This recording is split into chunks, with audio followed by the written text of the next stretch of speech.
Disclaimer. Dreadful Shadows taking no responsibilities for errors or omissions in the contents of the service. In no event shall Dreadful Shadows be liable for any special, direct, indirect, mental, physical, consequential, or incidental damages for any damages whatsoever, whether in an action of contract, negligence or other tort, arising out of or in connection with the use of the service or the contents of the service. Dreadful Shadows channel reserves the right to make additions, deletions, or modification to the contents on the service at any time without prior notice. Watch at your own risk. The rain was falling heavily. It was like driving through a thick curtain of water. I eased off the accelerator a little. I have to be careful driving on wild nights like these. The last thing you'd want is to have an accident or breakdown. You just want to be at home on these stormy nights. The thwack of the windscreen wipers was hypnotic. I stared out into the glow of the headlights. The rain sounded like white noise interference as it battered the car. I was reminded of the opening scenes of a Hitchcock film. Through the wash of the rain, he spotted a figure at the side of the road. The person wore a green parka and had their thumb jerked out. I asked myself, why on earth would anyone be hitchhiking tonight? Surely you would just stay put until the morning. They must have been in a rush to get where they were going. He signaled down and I pulled over the car. The hitchhiker climbed in. He shut the door quickly, glad to be out of the rain. He pulled his hood back and sighed. He was somewhere in his mid-20s and had wild red hair and a thick beard. I said to him, awful night, eh? The hitchhiker held his gaze for a long moment. Drops of rainwater trickled down his face. Yes it is. I pulled out and continued driving through the storm. The hitcher glanced over his shoulder into the blackness behind them. You okay? The hitcher simply nodded. I drove on in silence for a short while. The BBC radio phone blaring out from the car's speakers filled in for conversation. We listened to the radio and their own thoughts as they moved on. I asked him, where are you headed? North. The hitcher pointed. Are you traveling to visit friends? I couldn't tell if that was a yes or a no. I adjusted my tie nervously. The hitcher stared at me and asked me why I still have my tie and suit on. The hitcher seemed scruffy in comparison in his parka and Pink Floyd t-shirt. Do you work around here? Asked the hitcher. Yes, I replied. I was stuck late at the office, you know how it is. No, not really. Again, we drifted into silence. The talk radio show carried on as they drove through the wind and rain. The hitcher shifted in his seat and stared out the windscreen. No music? The hitcher asked. What? Is there no music we could listen to? I like the talk radio shows. I'm not really a music fan. The hitcher's eyes glazed over for a moment. Then he spoke. I like listening to music. It calms me down. I said nothing. I keep on driving the car. The rain was pouring hard. Several miles later, there was a news bulletin on the radio. The reporter tried to remain professional as she read the announcement. We are getting reports that a patient has escaped from a Manchester psychiatric institution. The man is said to be psychopathic and is said to have a history of murder. The hitcher jabbed a finger on the button on the radio panel. Tinny pop music blurted out from the speakers.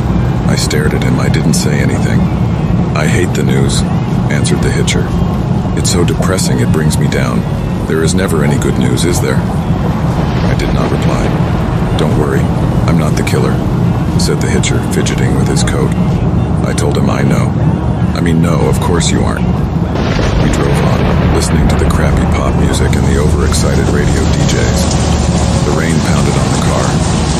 What do you do for a living? I asked him.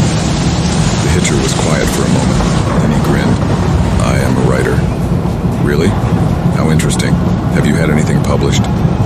No, as of yet, I am an undiscovered artist.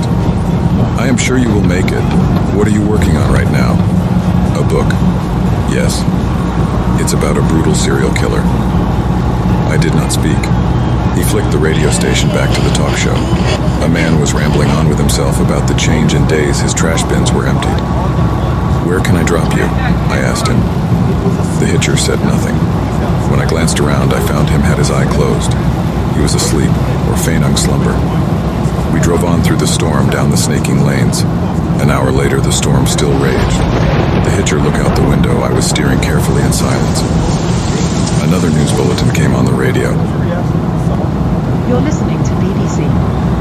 We are getting more information on the escaped patient. The killer's name is Jeffrey Wayne. He escaped from the Green Pastures Institute is extremely dangerous and completely unpredictable. Wayne made his escape by changing from his hospital-issued uniform into business attire to masquerade as one of the medical staff. He stabbed security guards, who are in a critical situation as we speak. He then stole a car from the parking area and drove off, according to CCTV footage. It is believed that he might have had the same knife with which he stabbed security personnel. Be safe. The hitcher turned to me and asked me, "What did you say your name was?" "My name is Jeffrey Wayne." The hitcher stared at me in shock. I grinned. The headlights of a passing car glinted off the knife blade I have in my hand. The hitcher's expression transformed from surprise to fear as he realized the grave danger he was in.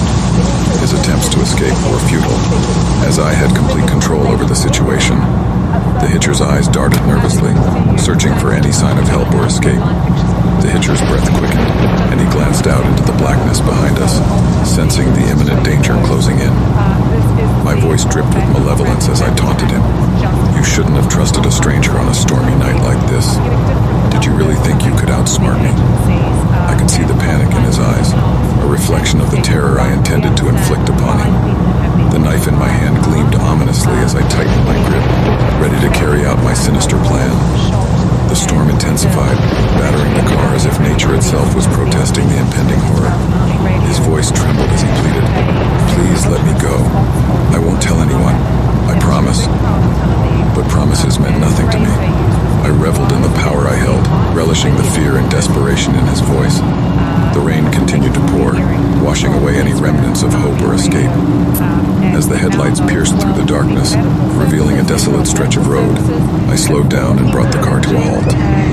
With a malevolent smile, I whispered, "This is where our journey ends, my friend." The hitcher's last moments were filled with a symphony of horror. The pounding rain,